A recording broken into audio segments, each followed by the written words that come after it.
I think our last episode was 2022.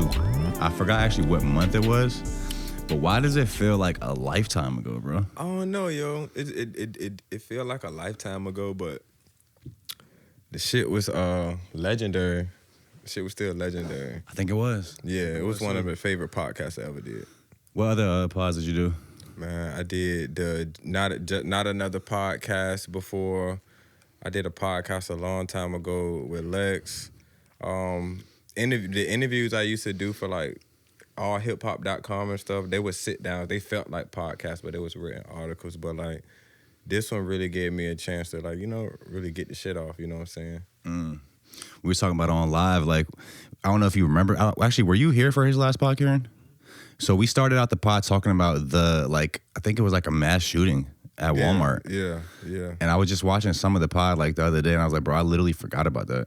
Like, I had to ask Haley like what happened at Walmart, because as we were first talking about it, we don't really say kind of what happened till later. I was like, what the fuck happened at Walmart? It was so now they let me know that the podcast was in November.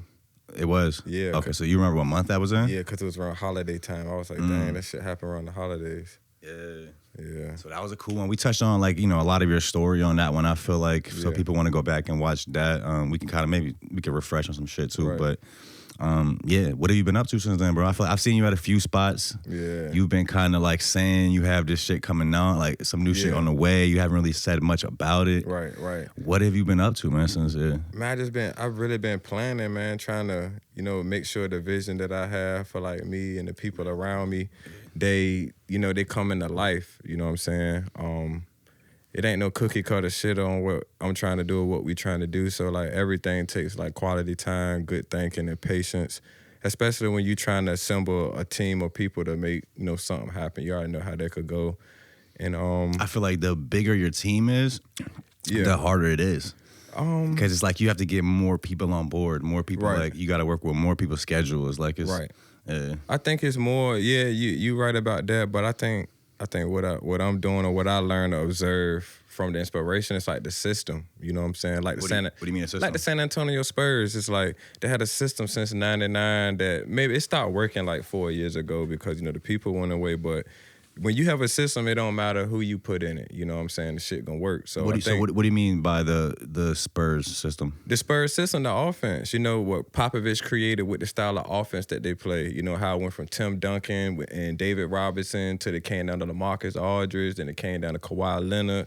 You know what I'm saying? You had George Hill playing the role of Tony Parker. It wasn't as effective, but even like the Bulls, the triangle offense, you know what I'm saying? That system Phil Jackson had bought to Chicago, he took the same shit to LA with Shaq and Kobe, and the shit worked. So I'm more of a system person, creating a formula for something, being a machine, that's the most important thing to me behind kind of anything in the entertainment industry. Like creating like the formula. Yeah, the formula on how you do it, because especially when you're creating the formula, it's new, and if it works, you can stick somebody else in it and run the same blueprint. If it ain't broke, don't fix it. I would say in creative stuff, it's probably harder to create a formula that can like your formula won't last as long, maybe as compared to basketball, which the sport stays the same. Right. But like creativity, the formula has to evolve to the times. Right, exactly. Like the same thing you did even a year ago might not work today. Right. You know what I'm saying? Like, let's use, for example, these hanging mics. Yeah. Hanging mics was popping all last year. 2023, if you make a hanging mic video, that's what people were accustomed to seeing, wanted to see at that time. That's how songs were breaking. But now, just a year later, that same formula of the hanging mic doesn't hit the same. It get oversaturated, man. And I was just talking about that. Like, things be like oversaturated. Because when somebody sees how easy something is or how cheap something could be, everybody can jump on it because everybody want to save more or spend less as possible. Or think less as possible. You know what I'm saying? Not how to come up with, So, I said the same thing. Like, shout out to everybody doing the hanging mics. You can't get shit off, but I feel like what music is, like, we need the art, the bar, it gotta... Like, be creative, you know what I'm saying? Like, I'm a just tough critic on this shit anyway.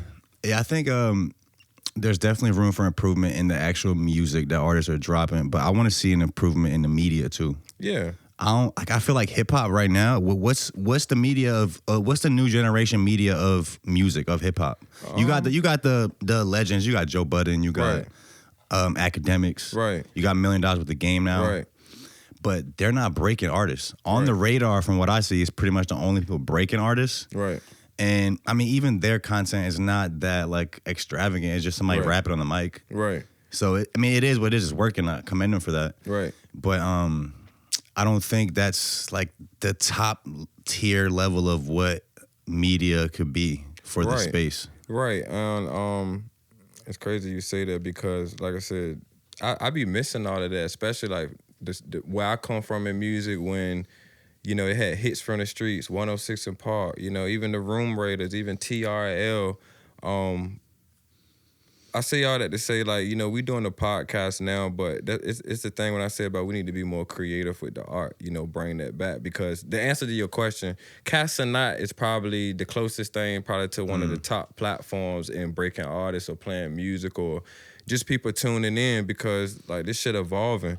But I would like to see, you know, that style of media content come back on breaking artists, displaying artists, the videos, even vlogs. Vice was doing a good job at it.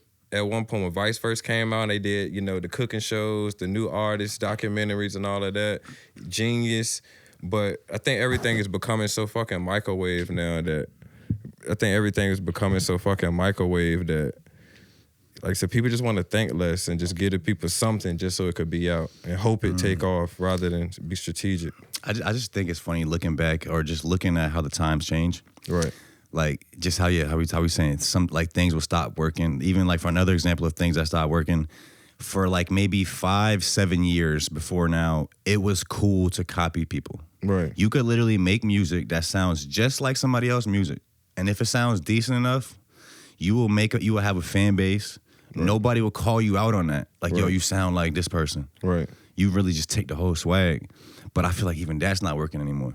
No. It's over with. And we're getting back to the point where, and also like, I've said this before too, but like, okay, so this was the TikTok effect, bro. Right. The TikTok effect was everybody's a creator now, but not every creator is creative. Right. That's why trends became popping. Right. Because like we're saying, it's a formula. You don't have to really get that creative. You just plug and play your little idea into this trend that's already popping, this viral dance, this viral trend, whatever it is. So we're seeing a bunch of regular people that aren't really that inspiring or creative go up, and it's oversaturating it for the real creatives. Right. And that's kind of dead now too, I feel like. Yeah. I think in this next 5 years, we're about to see real art come back and shit that's inspirational. Yeah. Like I forgot who I was talking about it with, but it's like, bro, when we was coming up, I'm 28. When I was coming up, all the shit I was consuming, the art shit online, it was inspiring. Right. But now I'm stuck in this loop where I'm scrolling through social media. I might scroll through 100 videos and only one of them might inspire me. Right. It's all bullshit. It's all bullshit. I don't know. Not the same. Like I said, just unoriginal. And we getting back to the time where, like you said, people gotta be original. I had seen Lex say at one time about like the loops, you know, don't kill me, producer community, but the loops, like using loops? Yeah, like using loops, like they cool and stuff, but the energy, you know what I'm saying? There's no energy in back when you heard Justice League create a beat or when you heard Lex create a beat or you can really listen to a producer beat and be like, oh yeah, that's Metro, or that's TM, that's Southside. But like you got shit like Arcade. They actually made it from scratch, not using. And it's a sound, it's a vibe. They put their energy on it, their own rhythm, their own melody. When you know you got these loop programs, you could just hit one fucking button and it'll play the whole shit, or it got all the sounds already there and you could just put the key. It literally the shit do it for you, you know what I'm saying? Is that easier in one hand though to create and get creative with it's easy, it's quicker because like you working smart and not working hard, you know what I'm saying? You using what they give you, you just putting it in a different key and you know somebody put some drums over it, you know what I'm saying? That's how the loop game go for real. So we talking about formulas, you talking about loops. I seen you dropped a drum kit. Yeah, I dropped a drum kit. Yeah. How was that? Is that your first drum kit? Like how was that? Nah, that was my third or fourth drum kit. When I first came, I used to drop drum kits, and I used to sell them joints, used to sell them out. And I did this one with my guy Moon from South Carolina. He like my young boy. I be teaching him shit. Bro, fire as hell. So I just did a kit with him, you know what I'm saying, to make some bread, make some chicken, and just, you know, give away some of the sounds. Not all of them, but, You know, just for producers can create with that shit to sound different. So do you differentiate a drum kit versus like a loop kit, or Yeah, because you look at the difference of those two? The loop kit probably have the drums and the sounds and the melodies already in melody already. The drum kits, they just like kick, snare, hi-hat. Like I send you the sounds that make the loops. The like individually, they're just like one snare. Individually. Like, okay. Yeah, rather than the loop kit, it might just be a melody where you can just put the drums and the snare on that shit yourself. Me personally, like, it's Lil Yachty said it one time. He was like, yo, like, all the music's starting to fucking sound the same. And I'm like... Starting? Yeah, I'm like, Been yeah, the same. shit sounding fucking same because y'all using the same fucking beats. Y'all using the same loops to the point, like, the piggyback, like, you can't even distinguish a producer anymore. Because they all sound the same. They all sound the same. If you ain't an OG producer, or if you don't got no tag, it's no way that you can be like, oh, that's my favorite loop maker. He's my favorite melodic maker. He's my favorite... No, like... It's different now. The beats just sound good, but it's really no energy in it. That's why everything sounds the same. Do you have like, who are some of your favorite producers of, I guess, like this new era? My favorite producers, I like what Cash Cobain doing, not because it's like super extravagant, but it's different. It's different and it's catching on and it has a sound. I like what he's doing. I like Benny X. Who are some artists those two guys are working with? Benny X works with Playboi Carti, Yeet, you know what I'm saying? He did some stuff for Drake. You know, it's just his sound of how he combined his drums and his 808. Or did he come up with that like bell that Yeet uses? Is that his sound? The bell and the freaking, you ever heard the 808 and the guitar bass at the same time? I probably heard, if I hear it, I probably know what you're talking about. So he came up with that style that Yeet's using. Mm-hmm. He'd be like, Benny X, that's the tag. And a girl said, like, anytime you hear that shit, that's him. But like he definitely one of my favorite producers. And Wonder Girl is like probably one of my favorite producers. What about Cash Cobain? What's his style? Cash Cobain got the R&B drill, like the sexy drill. Like, you know, he did the song Fisher with him and Bass Swag that everybody be playing. Okay.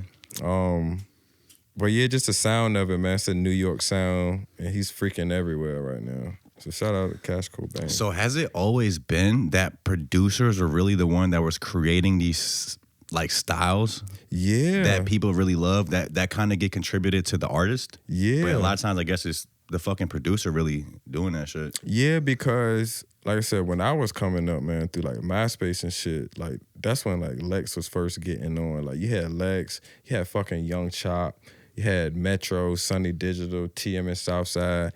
You had all these motherfuckers just bringing a sound to the game from scratch. This is, like I said, before the loops and everything. Getting with these artists and creating a style out of this shit. You know what I'm saying?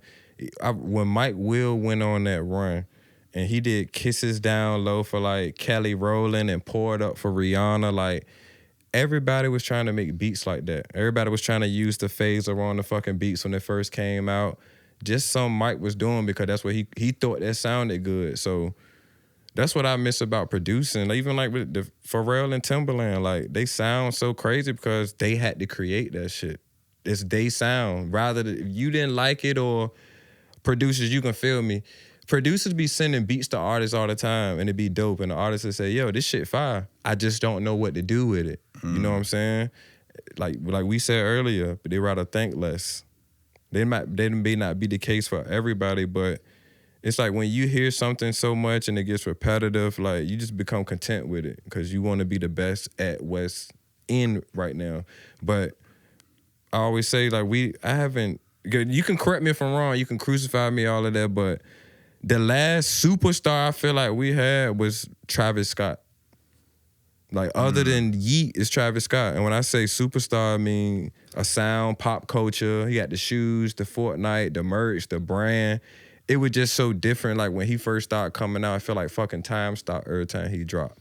You know what I'm saying? I would say Sexy Red probably the biggest superstar right now. She is. Shout out to Gotti, my boy Gotti and Sexy Red. Sexy Red definitely a superstar. And she's definitely diving into pop culture, but I'm talking about the magnitude. She don't have a Nike shoe yet. You know what I'm saying? Travis got a Nike shoe. It's still early. Yeah, it's still early, but I'm talking about like just the impact of how fast that shit happened. He came and did the McDonald's shit, the Fortnite. It's like, I think that's the ideas where I feel like what separates an artist from a rapper or a singer. By doing good business or by doing shit different. That's why we praise Kanye West so much back then, because he was ahead of his time doing these endorsement deals and collabs and all this fashion. That to the point, everybody do fashion. Everybody doing the brand deals now. Everybody doing the art, because So that's what he Kanye created. was one of the first ones to do that? That I witnessed with my eyes, or I could be wrong, but other than Pharrell was first, but Kanye, how can I say this shit? Kanye just took it to another level by not taking no for an answer. The shit was absurd. You know what I'm saying? Even his fashion, wearing suit coats with fucking jeans. You know what I'm saying? People weren't fucking with that, and then what? It stuck. People started dressing like it. Then you had the backpack rappers. They started coming out of nowhere. Wearing button-ups with jeans. You know what I'm saying? That was a whole fucking trend. They was looking at him like he's weird. Now they looking at him like he's fucking, Same as Pharrell. Pharrell said he got picked on when he was young. Now look at him now. Everybody trying to dress like him and shit, do business like him. Kanye and Ty Dolla $ign just dropped the surprise drop Vulture 2 today. Yeah, I see it, but I didn't. You didn't listen to it? No. I don't listen to anything anymore. Has anymore. Cool joints on it. Really? No. How come? The only thing I listened to recently was the Kendrick and Drake beef. Yeah. That's everything else. No disrespect to the music game, but I listen to old shit. Like I said, everything's starting to sound the same, and I just kind of block it out so I can keep creating my sound. I don't want to get content in making what somebody likes because it's popular for a little bit. I want to someday have the Pharrell sound, the Kanye sound, you know what I'm saying, the Lex sound, the sound where people can oh, that's a Rajah beat. You can just distinguish it. I take a lot of no's and I take the risk into really pitching, showing people hey, you need to jump on this shit. This can be the new shit. You know what I'm saying? You need to stand out. Everybody wearing green and red over here, you need to be wearing gray over here. Everybody will look at you more. You can't distinguish us over there. So I really don't listen to anything if it don't give me hype. The Kendrick and Drake shit gave me fucking hype because it was oh shit, it's two of the biggest artists sparring. I get to hear the sounds, I get to hear the bars, I get to hear the art again. But it's just so many artists who drop music, man. I just really stopped listening. Just got to catch my ear. I definitely think this Kendrick and Drake beef was historic. People be talking about this we were actually living in historic times by being alive for this shit. They were probably gonna be talking about that in 50 years. Right. 2023. That fucking was it this year or last year? It was this year, right? 2024. Yeah, it was this year. 2024 Drake Kendrick beef. They gonna have all these fucking narratives going on. Right. You can talk about that shit forever, man. That shit was heightened the fucking Pac and Biggie beef. Nobody was dying, but even just the quickness of the responses, we never saw that. I don't think in rap beef, where they literally drop in 10 minutes after. Yeah, what's it called? I'm bro, what? Drake dropped Family Matters. I was at a freaking cookout or something, and then I refreshed the page. And I was at home. He dropped Family Matters, and I remember me and my shorty on the bed listening to it, and I was like, damn. By the time you finished the other shit out, I refreshed the fucking page and I seen Meet the Grams drop, and I was like, what the fuck is this? So when I heard Meet the Grams, I was like, oh shit. Drake, you on the clock. It's crazy because I think Kendrick won the battle, but I'm more excited to hear what Drake about to drop next than what Kendrick's about to drop next. Yeah, and I don't want to be biased because I'm a Kendrick fan. I've been Me too. Kendrick I'm a fan of both of them. Session 80, overly, I've been a Kendrick fan, bro, since he did the. I had it on my. I have it saved on my iTunes. What was the album he had when it was all remixes? Was it all Wayne remixes?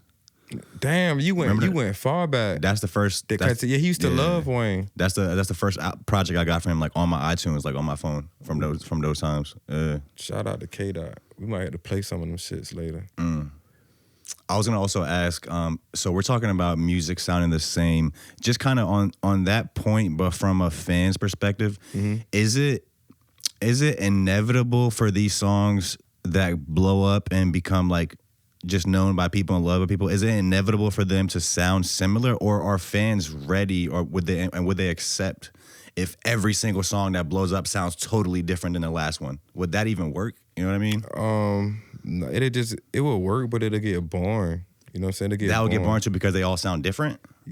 Oh no, not oh. I'm saying if everything sounds different, if every single song that blows up and people love and it sounds completely different, would people even be receptive to that? Right? Or would it be too much for them? You get more options because if everything starts to sound the same, you will have the singers rapping and the rappers singing, which is kind of already overlapping. But It already happened. Like, it was a time in the 2000s when you could hear a fucking Yin Yang Twin song, then you can hear a Nivea song, then you can hear Jagged Edge on it, then Jay-Z will come on, then Beanie Siegel will come on, Chingy, Ludacris.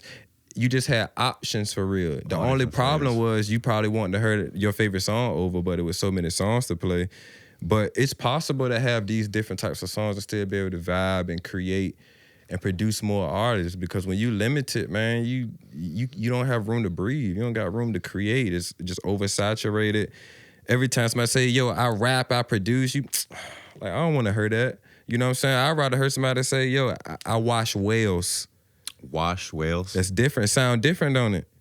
No matter that how weird or impossible it may had like sound. 2 or 3 whales back to back, I think. I remember this shit that washed up in Virginia Beach. They washed up on the shore. Big ass whales. Yeah. Like 2 days back to back. Yeah. Though. I was like, what the fuck is going on? I was like, is the world about to end?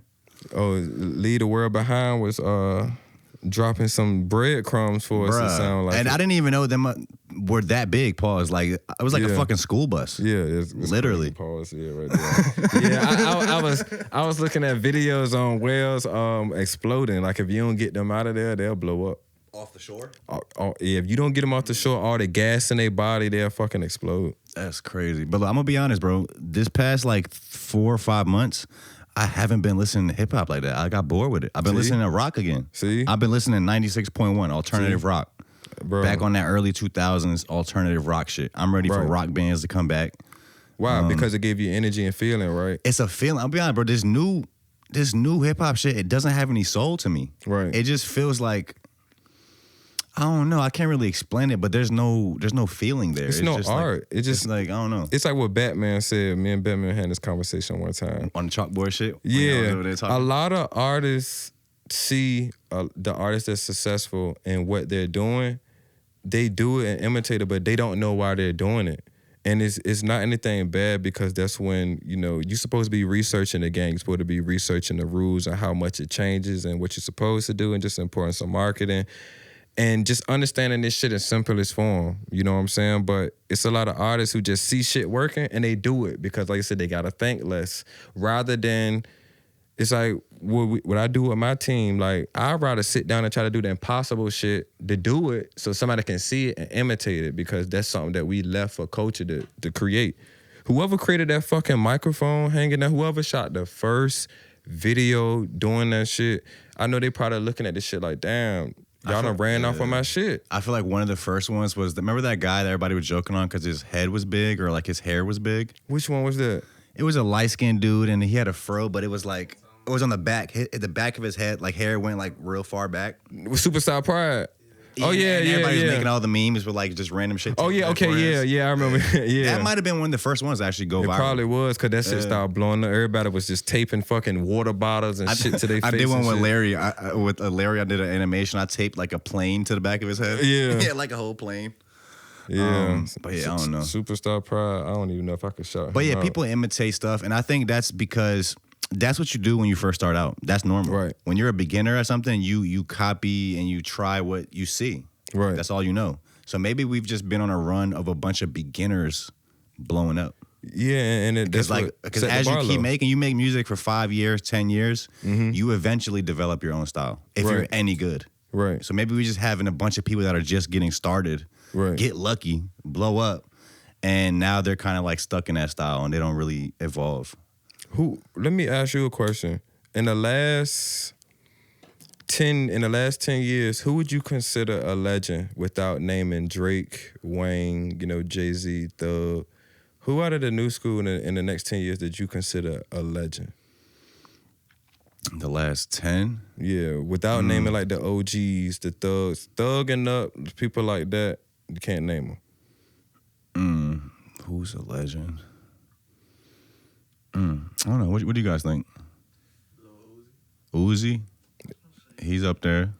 Pretty much that 2016 XXL class. Boom. That's the last legends? Boom. He just said it. Everything since that class is if people didn't hear, that was 2016 XXL freshman class. Right. The real blog era. You know what I'm saying? When you really had the statistics and the real information on these artists. Like, this is just my opinion now, but since then, it's been kind of hard for a lot of artists to stick and stay.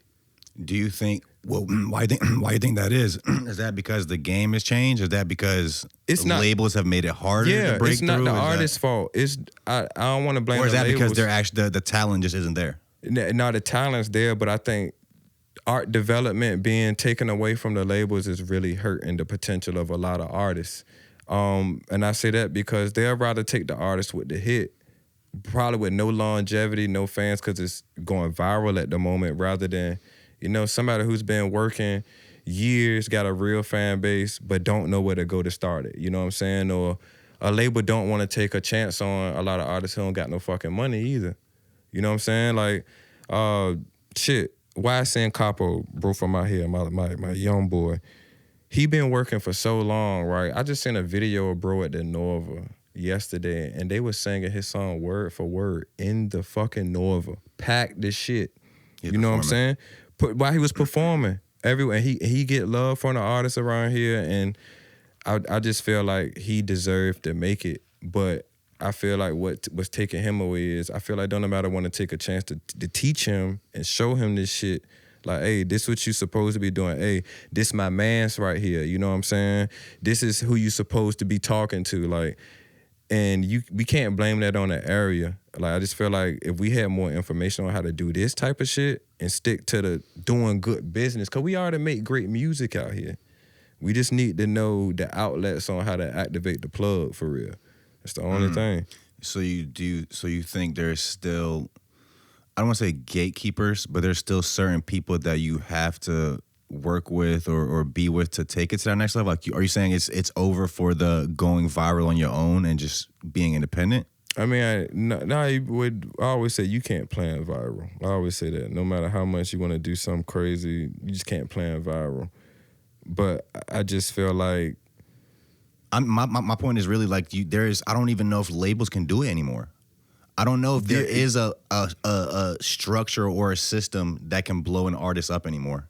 It's like, I don't know, because a lot of times you'll see him try with people that don't really have the talent. Like I was commenting on some post recently, like they were talking about how just the game has changed now, and how it was like somebody from a label talking about how it's harder to break an artist now. Right. And I feel like it's always been this hard. It's just back in the day, before we had social media, before we had platforms where artists could go viral on their own and really take it there on their own. Right. All you had was labels. All you had was these the only avenues the only artist you would ever even know exist as a regular fan is the artist that the label puts in front of you. Right? So there's no competition. So now if I'm a label and you're a fan, you're just a music listener, consumer, the only artist you even know about is the ones I show you. Right. So now I can show you anything, and just by showing it to you enough times, now it grows on you, right? And you learn to love it. But that's like not because my artist my artist under my label is necessarily the best artist. That's just because I force fed it to you. Yeah. Now we're in an era where anybody could do it. So that's why I feel like you're seeing labels have a harder time breaking people, because you can't just throw money at it anymore. Like, you actually have to be dope. You actually have to resonate with people. So yeah, I don't even know if a label can do it anymore. I think they can. I think they just cheap. They're just cheap? Yeah. This is a little cheap analogy. If you could spend $10 every day to survive for the whole day, would you even think about spending $100? I mean, I guess if you wanted to splurge and get some extra shit. You feel what I'm saying? But that's like by choice. If the game was going off of, I got to spend $100 every day to live, and that's the standard. And that one person that, I spent $10 to live, everybody going to stop paying that $100 to pay $10 to live. You're saying the labels are doing bare minimum just to stay afloat. Because they know it can, because like I said, like, you remember Timberland? Let's not say Timberland. Hype Williams used to probably charge like $100,000 or millions for videos. Soulja Boy started shooting videos by himself. Chief Keef started shooting videos by himself. They cut that shit out. They stopped doing the big budget videos. You feel what I'm saying? Because somebody's saying, we can make it by doing this and not spending this. Oh, okay. I can make the same amount of money as you made off that $1 million video with this $10,000 video. Right. Or make it look like it, or just get a different effect on it because it's so new. Because it's more misery in the world than happiness. You know what I'm saying? Misery love company. So if the bar for something is so low that people can achieve at that shit and be successful, ain't nobody gonna want to take the bar higher because they want to do the simplicity is key to less is more, to do less and maximize. Like, that's the game anyway. Rather than you got that person going above and beyond to show you that I'm not like y'all, I'm different. My video is going to look way different. My marketing going to be different. My song's going to be different. And hey, if you don't understand it now, so what? Fucking what? You can get this shit later, because all that simple shit usually go out the window. Like, that shit don't last long. Tomorrow. Somebody who's doing his rollouts and doing shit different right now that I'm interested in is this dude I just went to LA and did a pod with last week. Rahul. You know who that is? No, but I looked at, when I seen you was in LA, I looked at his page and from just looking at 2 videos on his page, Bro, I already knew. Like that. He already also knew. His background is a filmmaker. See? So he edits his own videos. He has like a little team now, but like that's his, like the videos are kind of his vision too, and like he edits them shits. So that sets him apart. He does his own videos. And then also what's that I'd never really seen before is he drops demos. So the album that he's rolling out right now is about to drop, I think in like a month or 2. All these songs that are on it that he's now dropping new videos for, he dropped like over the last year or 2 as demos on YouTube. They were only on YouTube with these like music videos he shot for them. And now he's doing like more like new videos for them and like new masters and dropping them on his album. Right. And also he's piecing together videos, bro. He dropped, so look, he has a song called Anecdote, right? This is his, also I just found out this was his first ever song he dropped. And this is his biggest song. So he has a song called Anecdote that he dropped a 1 minute, he made a 1 minute demo version of it, shot a video for it. Then that shit went up. Then he made a full-length song of it, which he just added on, after that minute, added on like whatever, like 2 other minutes. Right. Shot another portion of that video for that, redropped the new video for the full song was the first minute part of the video, added another piece to it, which was the second part. Now that's a whole video. Then Tizo Touchdown hops on the remix. Then for the remix video, they use the same parts, add on the Tizo part. So they're like piecing videos together. I'm like, bro, I've never seen that shit before. Oh, okay. So it's just like, this is like, I feel like a new way of rolling shit out. And his shit is taking a little bit longer. Like like all his comments is like, how is this not blown up yet? Right. It's taking a bit longer, but I feel like he's gonna have longevity. He's like one of the ones we're gonna be talking about in the future. Hey Zay, that shit sound familiar, don't it? Why? What does it sound like? Man, that's see, that's something new. I'm doing that with my bro, the artist I be representing, Mega. You know what I'm saying? I seen him perform at, was it the show right before Something in the Water last year? Yeah, he performed with Kai, right? Yeah, I see that. Off the handle, which we need to. Kai, drop that fucking record, man. Is that the video I was supposed to be in that we talked about for like 2 years? No, you supposed to been in Rock. I could say Rock With You, but we changed the title Rock With You. But that's a series. We actually shooting the second video next week. So did you ever shoot that concept? Yeah, we shot it. The banker and all that? Yeah. So who can you say who was in it? Who played the roles? Was Shan still in it? Young Shan's definitely in it. Okay. Shan definitely fucking killed the role, man. Shan is gonna definitely be one of the antagonists of it. Who played the banker? The banker was Noah. Noah. Okay. Yeah, he's a track star for Howard. Damn, I forgot Noah Instagram, but we gonna put your Instagram right here or something when I give it to him. But Noah, yeah, he played Adam. This his name, Adam, right?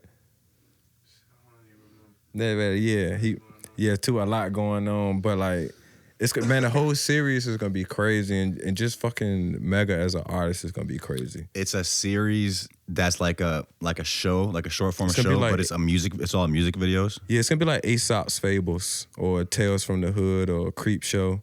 Okay. It's in that vibe, but it's in music form. These are songs that we're gonna give you before we give you the but his music just sounds so fucking movie and soundtrack. I was like, yeah, we can't waste these shits. We gotta do something with them. And bro just like real special. Bro be writing music for people. He engineered people. You know, he engineered for Jeremiah one time, Ruby Rose. He just wrote a song for a couple of artists. I just sent his shit to Don Tolliver Peoples today, and they was like, "Who the fuck is this? This shit nice as a bitch." So, he be working with my boy Denuzo. You know Denuzo? Yeah. So yeah, that's my boy. Me and Nuzo be working on a bunch of shit. Well, I don't know him personally, but I know who he is. Yeah. Yeah, we be working on a bunch of shit, and he be writing to like a lot of Nuzo beats, and Nuzo said the same thing. Like, yo, this dude's special. So I kind of stepped back. I was about to like stop producing. I was about to quit producing, bro. I was just about to say, just doing it. You want to just get into other things? I wanted to be a playmaker, bro. Like everybody, version of success different. You know, I'm from Suffolk, Virginia. I got plaques. I done did the placements. I've been on tours. I done lived at the heights of this shit. But I understand the business like more better than being actual playing the game. You know what I'm saying? So it'll be me retiring from the NBA being a coach. You know what I'm saying? And I just want to make plays. I see these artists who got potential. I see how I could be effective in culture of the music, the area, and just to an artist from shit, bro. I done learned from Lex Luke. I done learned from Mike Will. I done been around the ASAPs. I done been around these people I got these placements with at the height of their careers, and I'm just grateful and blessed today. You know, let me be a part, be around to meet the people, soak up the information, to be able to teach, because I felt like me producing was cool, but me giving the knowledge and the game to the area, to my friends, to the people who just missing one thing to change their life, like I could tell them. And you run into a lot of people now that you say gatekeepers who don't want to tell you because a lot of people just insecure or they never really done anything. They don't want you to surpass them. No, they don't want you to surpass them. I'm an electrician. I do electrical work. Right. So you'll see that in all industries, bro. If you go to a construction site, you let's say you go to a company and be an electrician, you'll find somebody that purposefully won't teach you everything just so you don't like get closer to them or God forbid past them. Yeah. You know what I'm saying? They don't understand. You have to take the knowledge into your own hands. You have to go and learn that shit yourself. Right.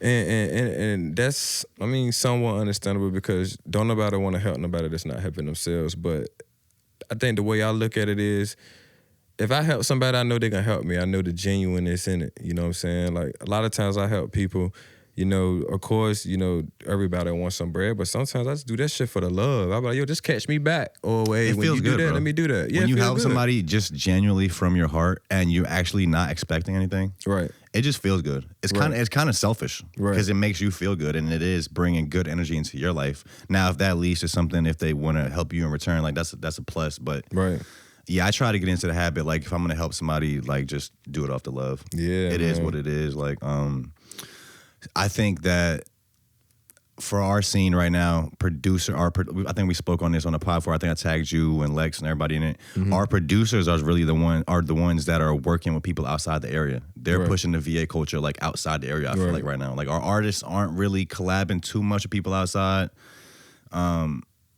It's been kind of dry for artists recently, like this year. Like it's less performances.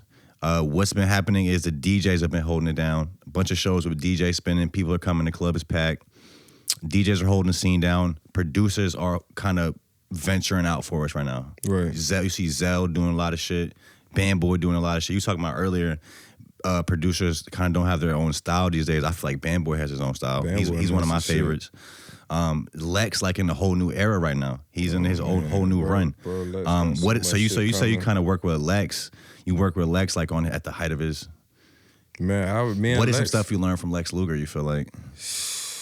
Oh man, that was a fucking saga, bro. Like, bro, you know, like I said, we went to school together. We from Suffolk together, so it got to the same point. Age?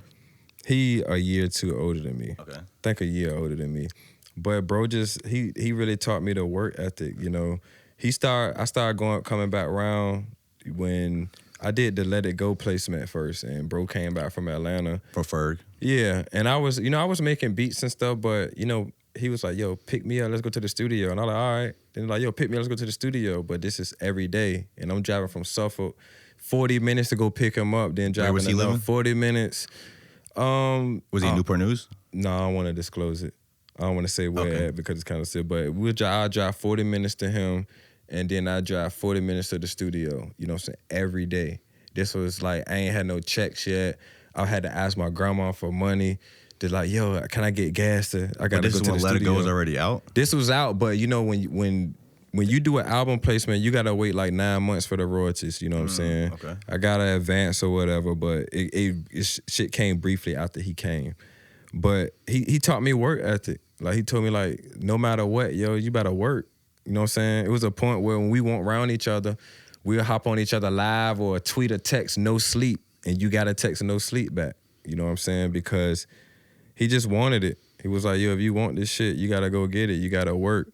And when I used to stay with him at his crib, like I said, I used to wake up in the morning, bro be on the phone with Juicy J. He'd be on the phone with Future. He'd be on the phone with Walker.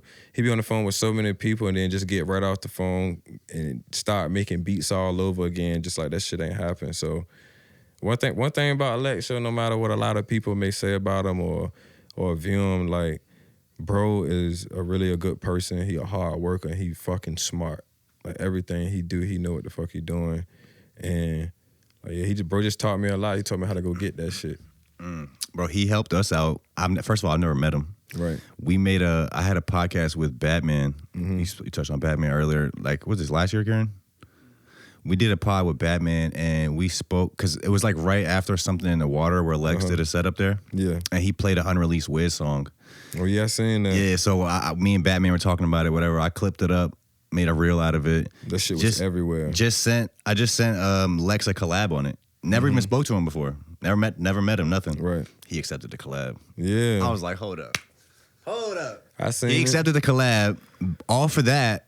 Wiz comments on that post. It's still pinned on our reels. Like, Wiz comments on the reel. Yeah. Because I'm like, unreleased, Lex Luger, Wiz Khalifa, blah, blah, blah. I was like, I had said some shit. I was like, I could tell this is an old song because Wiz don't even rap like that anymore or some shit. Wiz comments on it. The Taylor Gang Instagram takes the video and posts it on their page. Yeah. Like, actually uploads it. Yeah. Wiz comment, fuck with it, like reposted it on Twitter and shit. And like I said, I never met bro. But that was like one of our biggest moments ever for us. Dang, I probably had to get bro up here. I've been trying to make it happen. Some episodes take me like years to make happen. Bro, like even the Rahul shit that I just did in LA, bro. I've been sending him messages for like 2 years. Right. And that was like, he even told me like that's the reason he did it. He's like, bro, I've seen you've been really a fan and really tapping in for like years. Right. So I'm like, he's like, let me do this shit. Like that's what Kielhofer said to me when I met him. He was like, yeah, bro, like, you in here because I seen how many fucking times you hit me up, man, and DM me. So I was like, fuck it. This guy. He'll be having egos, bro. It's like yeah, like people like, oh, nah, he didn't want to do it. Like they have this pride. They're like, fuck it, they burn the bridge. Right. But I understand it. Yeah. Because I'm an artist myself. Right. So I understand like timing is everything. You got to be in the right headspace. Like it has to be right for you. Like so, and I don't try to force anything. Right. I'm a firm believer that this is my destiny. I'm walking in my path. And things are gonna happen how they're supposed to happen. So I don't want to force anything. Like exactly. No, don't cause friction. Like it's gonna play out how it's supposed to play out. And you talk about the work ethic too with Lex. Like we on that too. Like I'm like, bro, we just got to keep working. And you have to like you have to have tunnel vision with this shit, bro. Like it doesn't matter what the accolades are, like how many people are liking your shit, commenting on you. I don't even like praise for real. Right. I just forget about everything and go back to work. I'm telling Karen, like even if we blow up tonight. Next week we got another podcast. It doesn't matter what happens. Yeah. We got to go right back. We right back to it. Exactly. We're just talking about the same thing about, damn, like we got a lot to do and we're gonna be busy. But like as they said in the car, like how many people that's rich or wealthy not fucking busy? You know what I'm saying? So that's why I say the money don't matter. Whatever you doing, you ever heard people say, when I get the money, I'm gonna do this. That shit don't matter. If you don't got the work ethic, you can get the money and buy double the weed, but double the drinks and do double the fucking nothing. Like that's all you can do. Spend it all again. That's it. But when you got the work ethic, you can use the money as a tool to do more work, to get more ideas, to, really try to make something of the opportunity. How many people you see, you'll see somebody be like, man, he's already rich as fuck. Why the fuck he's still working? Because it's not about the money. Yeah. People are hungry. People just get addicted to creating, to working, to building stuff, to doing stuff. And like that's what it's about. Like money is just a tool for real. Yeah, that's all it is. It's a tool for you to venture off and survive. Like we gotta survive while we're here. Just away from everything, the music, basketball, you gotta survive. So we kind of bouncing around.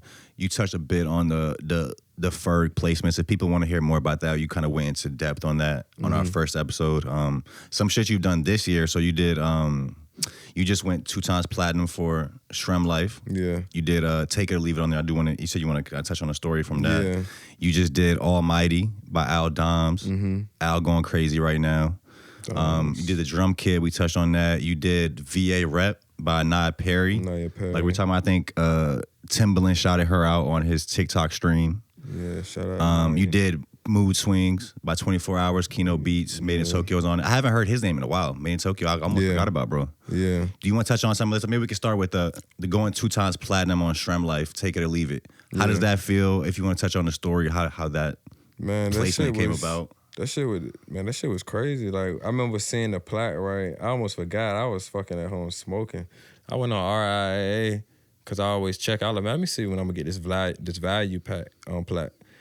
I looked up there and I seen Ray Shremmer, Shrem Life 2, and I was like, oh, shit, we went platinum. So I'm posting we went platinum. Then I'm like, oh, shit, we went double platinum, you know what I'm saying? Because it had the 2X in it. And so it went straight from no platinum to double platinum? No, it went platinum. I think that album went platinum like a year and a half after the album came out. Because Black Beatles was so fucking crazy. Everybody was spinning the album. That's my fastest plaque, and that's the fastest I seen it happen.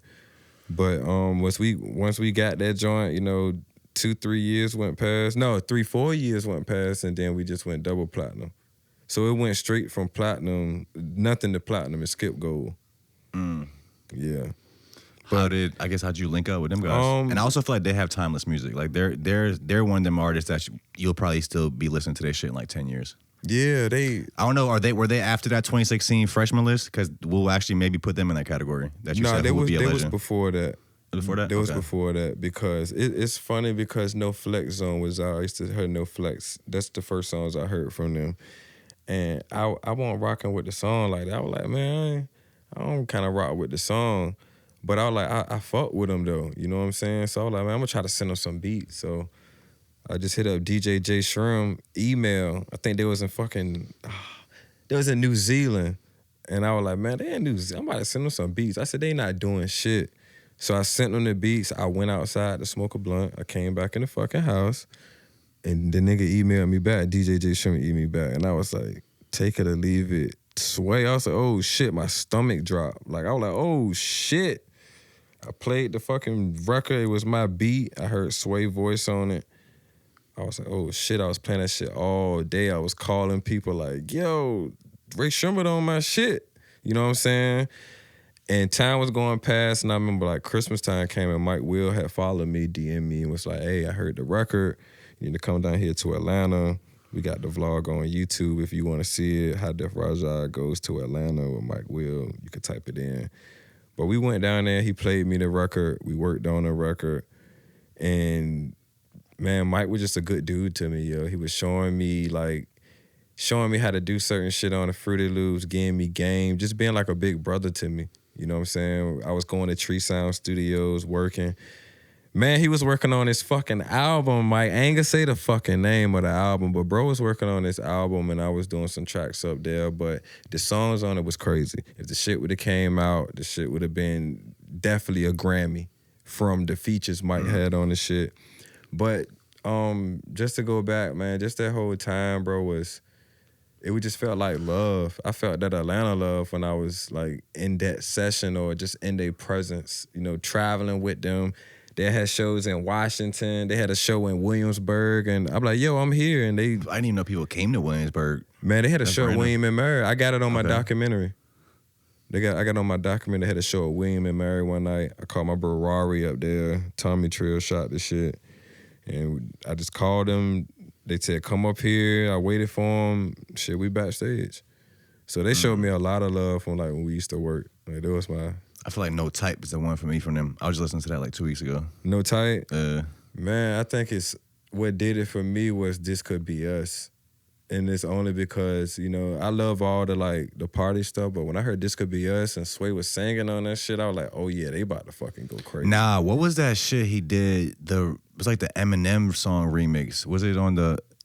I don't know if that remix came out. Yeah, did that ever come out? Yeah, it came out. No, that was hard. That was a shit. What was the original song called? I forgot that. It was the girl. It was with the girl on it. Stan. Was it Stan? Yeah. Yeah. It was I love that song. Yeah, Damn, legendary. I couldn't. Hey, I remember my peoples wouldn't let me watch Eminem or Ludacris videos when I was young. No, Ludacris videos is crazy. Yeah, I couldn't. He watch might have them. the best videos, bro. Yeah, he probably did. They was like, "Don't watch that trash. Turn that shit." I used to get in trouble for watching. Man, what do you think about Eminem's new album? Man, I ain't even listen to it. Oh yeah, you say you listen to shit. I ain't listen to it. I listen to it. There's a few joints I like up there, but I'm like, I don't know. I don't know, man. I don't want it to sound crazy.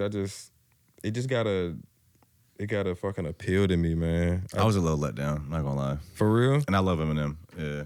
Man, shit just gotta be dope. I've been in the game since 2010, and this even sound crazy to say, but like, I just want to hear dope shit. I seen the game at the Heights. I seen the blog era, the stream at era. I seen when it got boring, the same. So I done been through the motions of it. So, like I said, to just go back to the top of the interview, I just been planning this shit. I got a fucking master plan in place. You know, I got a production team. I got a consultant agency. I got 3D people. I got tax people, credit people. What do you mean 3D people? I got people who know how to like build video games, and I have people who know how to model shit, animation, make movies. You know what I'm saying? Shit's all that nature like that. Yeah, I'm just getting shit together like I'm trying to take over the world. What's up with SCHBLEKIA right now? Shit, that's everything we doing. Like this SCHBLEKIA for real. Because I remember, I think last time we spoke, you were like about to drop a wasn't like a virtual world or some shit? Yeah, I do shout out to Corey. Yeah, Corey, Unreal Engine, he built it. We going through some things right now as far as trying to get like more space and data to do some things because I'm trying to have that shit live. You can put your fucking Oculus on, your Apple Vision glasses, and you can go there. You could design you a crib. You can rent you a crib from us. It's gonna cost, but just imagine like Grand Theft Auto when the Sims put together. I want you to be able to actually live there. No, now is probably the right time to start building stuff like that because the technology really isn't all the way there yet for the masses to really like start consuming it like that. Right. But I'm sure the companies and the things that are going to be popping in when that space gets here, they're probably working on that shit now. Yeah, they working on it. Corey be on my ass because I be like, man, fuck, man, we can make this shit work. And he be like, nah, you think about Fortnite. You can't have a certain amount of people in a room at one time without it crashing or whatever, because I'm trying to get like thousands of people, live people in one world to actually live and function, and you better work and make money and do all types of shit. So that's what SCHBLEKIA really is. It's just the world 100 years from now, you know, like in the future. Because the future exists. It already happened. What do you mean? Like it's past, present, and future. The past existed, the present exists now, and the future has to exist, right? It already happened. You can't have one without the other one. So I feel like the future already happened. We just catching up to it. You believe in time travel? I don't know. You don't know? I don't know if we figured it out yet. I don't know. Maybe. I've been into the whole shit. Like, I kind of believe that this technology we got it from an alien race. A lot of people say that it's a conspiracy right now. We don't really know for sure. Right. But they say that we were visited in like the fucking 30s, 40s, whatever the time back in the day. And or even either we were visited or we just stumbled across these crafts or this alien technology that crashed here and we like reverse engineered it. Right. And that's how we went giant leaps forward in technology in such a short amount of time. Right. And then also people say that the technology that we have available to us right now, the general public, we're like 20 years behind. Right. Like they had all the internet and all this shit like 20 years before they dropped it. Years ago. So what do they have now? That, like, you know what I'm saying? I always say it's three. Time travel could be real though. It's three concrete That'd evidence. be cool if it was. It's either God and they said God created the world. It's either we in a fucking computer simulation or we just in a advanced alien race that's re-looping to build energy to create the perfect world going forward, if you can get what I'm saying. Like we are the alien race? I feel like I just feel like we are better if you really look at us under a microscope. That's like Rick and Morty. You seen that? Yeah, that's the episode when they keep going down lower into the world. It makes sense. And their whole world is just to charge his phone in his car. Phone and his fucking shit, bro. So, but when you look at it, it makes sense because if you look at it from the simplest form that when you work for a company, you making another person money without him doing anything, and then that money goes to him. But where do he send that money to? To the fucking IRS. Then where they send that money to? To Ukraine. Oh my God. But yeah, it just like it's a system. It's just shit that we don't even understand yet. That we probably never understand. I also would say that we're like a civilization that has amnesia. I forgot who said that. There's like this is a doctor or some dude is like a researcher that has like a whole documentary on this shit, but that like we back in the days in the ancient civilization, we were actually more advanced than we are now. Right. And we all just like forgot everything. Yeah. I heard about that, like we had superpowers and we could fly and you even see the CIA papers. There's like a bunch of declassified papers where they're working on like telepathy, remote viewing, like different shit like that. Well, just hold on, just to go back to something. Let me make this clear. Like, if we're in a fucking dome, does aliens really exist? If we're in a dome, yeah. What do you mean? They said we never left Earth. We never broke the firmament to leave. So if we never broke the firmament to leave, how? I believe the Earth is. Are you saying the Earth is flat? You a flat earther? I'm not a flat earther, but I feel like space is in the ocean. Space is in the ocean. Mm-hmm. Say more about that. All the space, it hasn't been discovered, and just from, I don't want to say, no, we can talk about the other part later, but you know, it's like internet in the fucking ocean and shit, man. And think about like the sky and people saying as above, so below. I feel like you could go so deep in the ocean that you actually go somewhere. Well, I mean, I've heard that we've only explored like 5% of the ocean. Like we really don't know what's really down don't there. Fucking know. Like portals and fucking stargates and shit. All that shit is, I just feel like the world is so fucking unbelievable now. Nothing amazes me anymore. Like, I feel like all of this shit is possible, whether if it's fake or somebody can create it. Like bodysuits, silicone, like aliens and shit like that. Like, nothing amazes me anymore. So on aliens and shit, we're talking about CIA and shit. So there's also a plan the CIA has in the cut. It's one of their plans. I don't know if they've done it, if they're planning on doing it. But they have a plan for like to fake an alien invasion. Yeah. Where like it's somehow, I don't know like when they would do it, when they would implement this plan, but it's somehow to get control of the masses. Yeah. They fake this alien invasion. Yeah. And now it's like the world is so hectic, like they have the answers. We have to listen to the solutions they give us. Yeah. So now they're kind of just like resetting and putting it back in control. Yeah. Also, there's a crazy theory that I've been hearing for like, I heard this like over 5 years ago. But you ever heard of the CERN machine? Oh yeah, the Hadron Collider. I've been on CERN since 2011. Yeah, so they're smashing atoms together. Yeah, they're smashing atoms together to try to recreate the Big Bang. Mm-hmm. And there's a theory that that humans have always gotten back to this point to where we invent a CERN machine to do that, and then it actually works, and we recreate the Big Bang, which destroys the whole world and starts fresh. So the Big Bang is the Big Bang, but we did it. Yeah. But so it's like it happens over and over again. Yeah. But the theory is like now for some reason the machine is broken and we can't do it. So now we're in a new timeline that's never existed. Right. We've never actually got to the point where we keep going because we always do the Big Bang and get to the point. But now we're at a new place in time. Yeah, that's crazy. I was just reading up on that the Higgs boson atom and the God particle and just jumping time. I was just talking to him about that, about jumping timelines. See, the world's a fucking simulation. It's like the shit that I've been saying lately or dreaming about, or it just been happening like out of nowhere. Random shit. I went on vacation in Myrtle Beach. We was talking about Michael Jordan on the fucking Wizards because my group chat always talk about LeBron and shit. I'm fucking arguing with them. I go downstairs. It's a fucking guy in the pool with a Michael Jordan Wizards jersey on. Like, what's the fucking odds to that?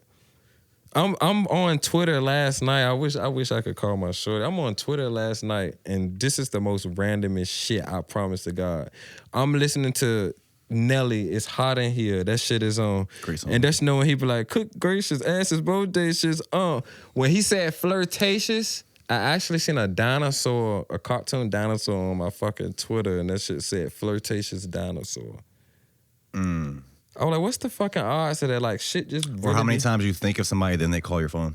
Oh, I done did that plenty of times. You ever dreamed about somebody years ago and never met them and then end up meeting them in person? No. But I have been smoking less weed lately, and I've been dreaming a lot. Like, I didn't dream for years. Damn, for real? I've been having the weirdest fucking dreams. That's crazy. Yeah. I quit smoking for 5 days. I went cold turkey. Were you dreaming? Man, it was vivid. It was like, the withdrawals weren't that bad because this wasn't my first time doing it. I always try to stop smoking so the shit can't control me. You know what I'm saying? Because a lot of people, like, I notice, like I said, when you smoke a lot, you be in a state of paranoia. You don't notice a lot of shit. But when you stop smoking and look at it, you be like, damn, like, I was actually doing this or I was actually saying this. Like, you really be in 2 states of mind. Bro, I've been smoking every day since I was like fucking 13. Me too. So it's like, I don't know. I just got old. I still smoke. I'll smoke like usually before I go to bed or like at night. But for like the last like 2 months, I haven't been smoking like all day. Right. And that's new for me. Like I said, I'll smoke all day, every day. It's like you be smoking it. It just got to a point where you just be smoking to be smoking, right? Smoking to be smoking. I don't know. It just started making me tired all the time. Right. I'm like, I don't know. And I always looked at weed or like if I'm doing psychedelics or different shit. I never looked at it as like a party. Right. I always looked at it as a meditative thing where I was trying to use it as a tool to evolve my mind to a place that I like just to like continue the evolution of my thoughts in my mind. And I kind of feel like I'm there now. Right. So it's like, I don't know. It's like maybe I just don't need it as much now. Yeah, I feel the same way. Because when I first started smoking, I thought weed was fucking magic. And then I started getting to a point where I felt like, oh, I need to be able to smoke weed when I do a meeting or when I make beats. So I need to be in that mind. But I used to tell Batman that all the time. He's like, man, don't say that shit because you can feel like you need it every time. And it was true. Like every meeting, studio session of shit I had to fucking smoke. What I feel like weed is great for, and also psychedelics, but it's like a next level of it, but it's like a reset button. Yeah. You can have a lot of stress in your life and it can consume you, and you can have a hard time of kind of letting it go. So it's just always bottled up inside you. And like weed can be like this reset. Like you smoke and it's like, okay, I'm back to ground level. Like it's like a reset of your problems or whatever. It's not necessarily like you forget your problems, but you can kind of just reset, like take a break from it, have a new perspective on it. Yeah. So I definitely think it's helpful for a lot of people. But I think at the stage I'm at in my life right now, I don't need it as much. Like what Jay-Z said, he was like, I love weed, but like too much of it is just not good for me. Yeah, too much of anything will kill you. You know what I'm saying? And I'm trying to get to the point of, like you said, man, I'm getting older. I ain't trying to hang out. I ain't trying to be no grown ass teenager, man. I'm trying to get wealthy to, you know, feed my family and take care of my kids, help my friends, create businesses and have fun at the end of the day. For sure. You know okay, so I wanted to ask you about a couple of these other placements. So any thoughts on Al Dom's current run? How did Almighty come together? You produced that for him? Me and Dom's just been having this connection for a long time. Like, it was a point where I just felt like nobody was fucking with me. And, you know, Dom's had hit me at one time and we had kicked it. Me, Dom's, and Irv was smoking in a Tesla one night, and me and Dom's had a conversation and we kind of got close. I sent him some beats maybe like 2 or 3 weeks later. We did... I forgot the first shit we did. Toyota Freestyle. After we did Toyota Freestyle, bro just hit me up. I sent him beats. That's out, right? Yeah, Toyota Freestyle is out. OBJ shot it, Aaron D. But we did Almighty. He hit me up one day. He was like, send me some beats. I sent him a pack, and I didn't know he was gonna choose that one. You know, I sent him samples and shit, but bro be like, nah, bro, send me that hard shit. So I sent him the hard shit. Bro did it. And he was like, yo, it's supposed to have been a video for that shit. It's supposed to have been a fucking video where everything was going to be like a one-take video. Like, I forgot what T-Pain video was it when it was like everything was in one motion and people was still... I can't remember, but okay. It was like Black Beatles video was like that too, like the mannequin challenge. But it's going to be one of those videos that he was going to do, but it never happened. But me and bro did like 4 or 5 new songs, and it's a lot of good shit on the way. Like, just a side note on a one-shot type of video, there's a movie, I forgot what it's called, but you should watch it if you haven't seen it. Dunkirk? It's called like 1948 or some shit. You heard what I'm talking about? It's like a war movie. Oh yeah, it's a war movie. The whole shit shot in movie. one solid scene. Yeah. Very creative. I ain't seen the whole thing, but I seen it when I was looking at one-take shots for like ideas for our shit. And I ended up watching that shit. Also, I just seen, because I came out a couple years ago and it's fire, but I just seen somebody on some comment somewhere talking about how it actually wasn't shot in one scene. They just made it look like it was. For and I was real? kind of disappointed, but it still looks fire though. No, it's actually a movie it's a one take scene. It's a Dunkirk, like it's a war movie. And the whole fucking movie is I feel like I've heard of that, shot. but I haven't seen it. Yeah, that shit is crazy. Okay, I do want to. Really, my last question was about the VA rep song you did for Anaya Perry. Yeah. But even before that, have you seen the new Wolverine and Deadpool movie? Nah, bro, I'm gonna see it. Watch it, bro. I watched it in LA. It's fire. It's like I that. gotta It's see like it. Deadpool is my shit anyway. Yeah, it was fire. The intro credits, I had it on that shit on my story. The intro credits so funny, and apparently that's not actually what's his name, Ryan Reynolds. That's not him in the intro dancing, because in the intro credits he's like dancing kind of to the music and shit. Yeah. Apparently they had like a dance, somebody else who could dance doing them shots. But I was fire though. Oh yeah, I'm gonna definitely check it out, man. I love especially Wolverine. I love yellow and blue Wolverine. That's what he was using. That's the suit he had on. That was my favorite Wolverine when the X-Men first came out. I was young. Wolverine had that bright ass yellow and blue shit. That was my shit. Okay, so how did VA rep come along with Anaya Perry? Can you tell us a bit about her? Because I don't really know much about her. I just know that Timbaland shouted her out in the TikTok stream he does. Right. Like who is she? Like how did you guys link? How did the VA rep come about?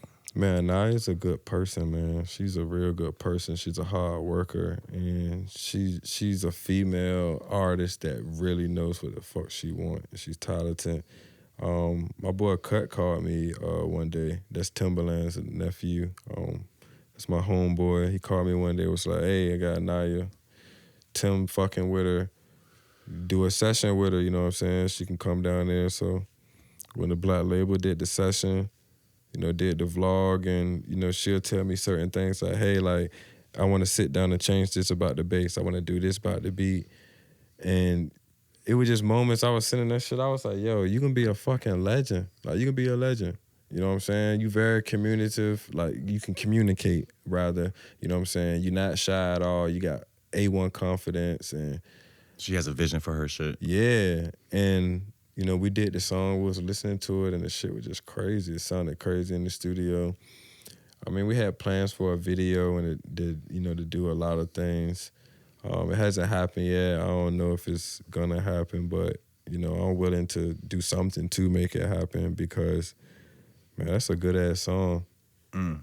That's a good song, and she's a good person. And then just from the energy that night when we created it, it was just like, man, people deserve to hear these vibes. It's something new. It was a drill. It was the doom, doom, doom, doom, doom. It was that type shit, but it was me.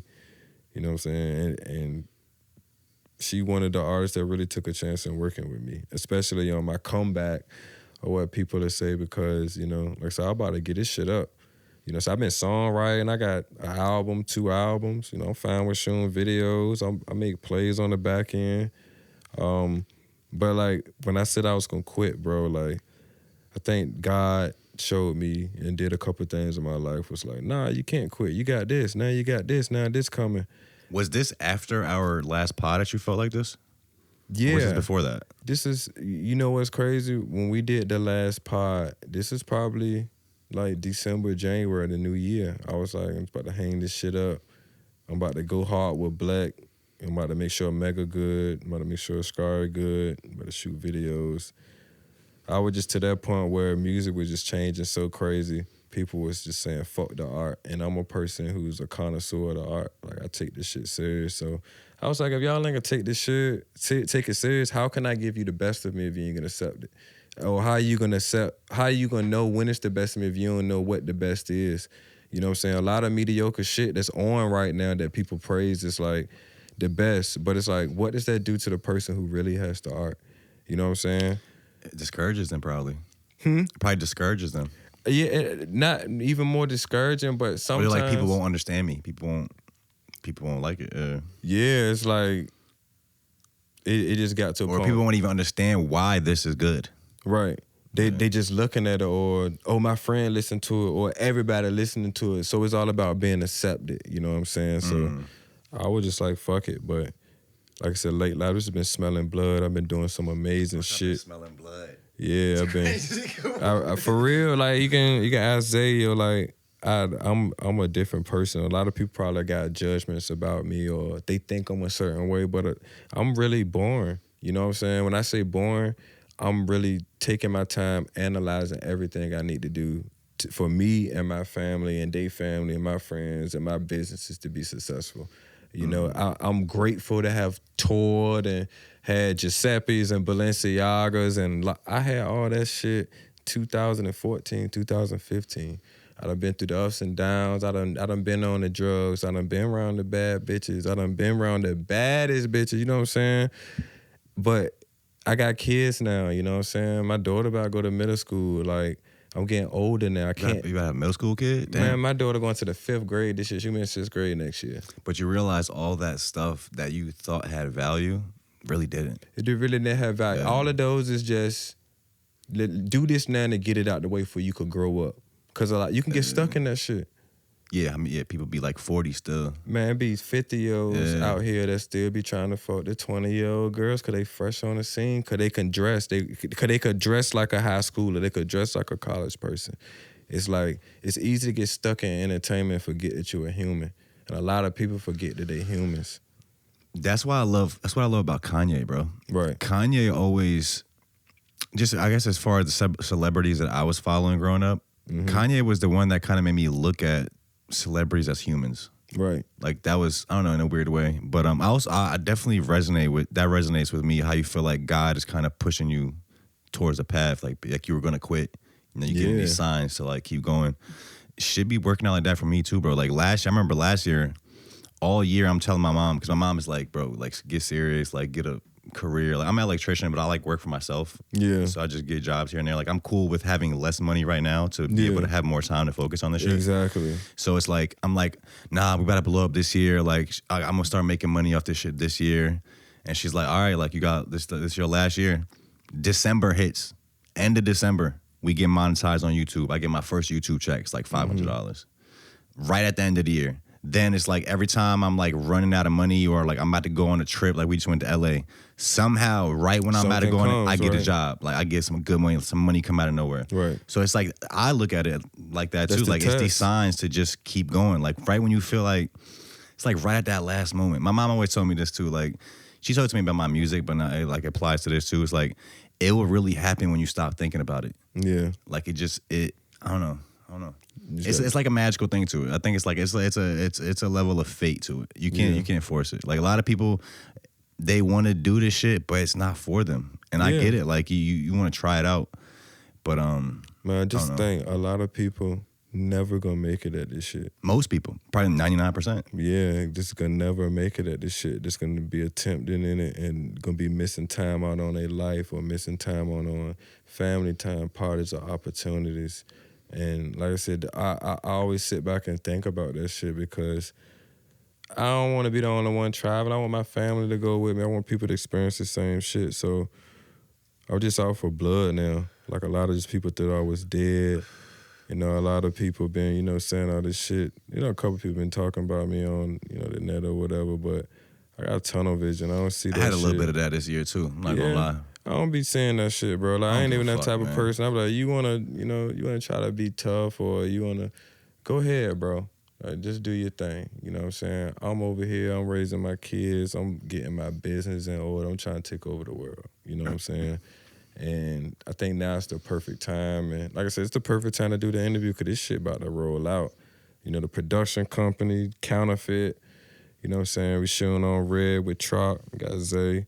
You know what I'm saying? I got some people editing and coloring. Ascari and Mega. Shit, even me dropping. Like, I'm just about to roll all of this shit out. The sound, the style, the look, the vision, and just give it. Hell yeah, bro. Well, I appreciate you coming through. I thought this was a cool update. Yeah. Definitely gonna get some more in. Is there anything else that you want to touch on, that you want to leave the people with? 24/7 Geek video coming out.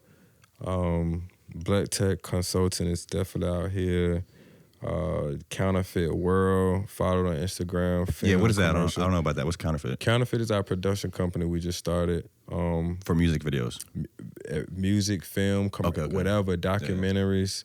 The network just crazy. So I don't want to reveal too much of what's going on, but the first video is going to be 24/7 geek. Then we got mega video coming, and it's just going to be we're going to end the year perfect. Hell yeah. Thank you, bro. If you're watching this, we just did our first live podcast last week at Wave Fest. I didn't get to meet Sexy Red, but it was still a good day. Go check that out. It's like a 30-minute pod we did. Also, we might be doing another one. I don't want to say for what or what it is. It's not for sure yet. But we might be doing the second edition of Off-World and Friends Live in October. Maybe.